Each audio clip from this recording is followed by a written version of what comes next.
મોરબી જિલ્લામાં ગ્રામ પંચાયતની સામાન્ય અને પેટા ચૂંટણી અંતર્ગત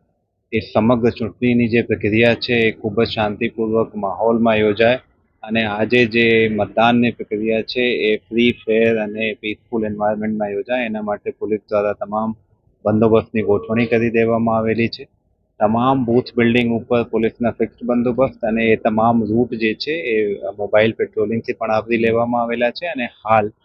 તમામ મતદાન મથકો ઉપર ચૂંટણીની જે મતદાનની પ્રક્રિયા છે એ શાંતિપૂર્વક ચાલી રહી છે. હા, હાલ મોરબી જિલ્લાના જે સિનિયર અધિકારીઓ છે એને અલગ અલગ તાલુકામાં આવેલા જે મતદાન મથકો છે એના ઉપર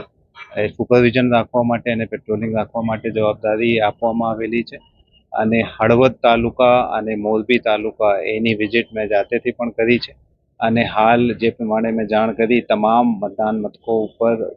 ચુસ્ત પોલીસ બંદોબસ્તના વચ્ચે મતદાનની પ્રક્રિયા ચાલુમાં છે. તમામ મતદારો જે ચૂંટણીની પ્રક્રિયા સાથે જોડાયેલા છે એના જોડે મારી એવી જ અપીલ છે કે વધુમાં વધુ સંખ્યામાં પોતાના મતાધિકારનો ઉપયોગ કરી અને એ જે ચૂંટણીની સમગ્ર પ્રક્રિયા છે એને સક્સેસફુલ બનાવવામાં આવે.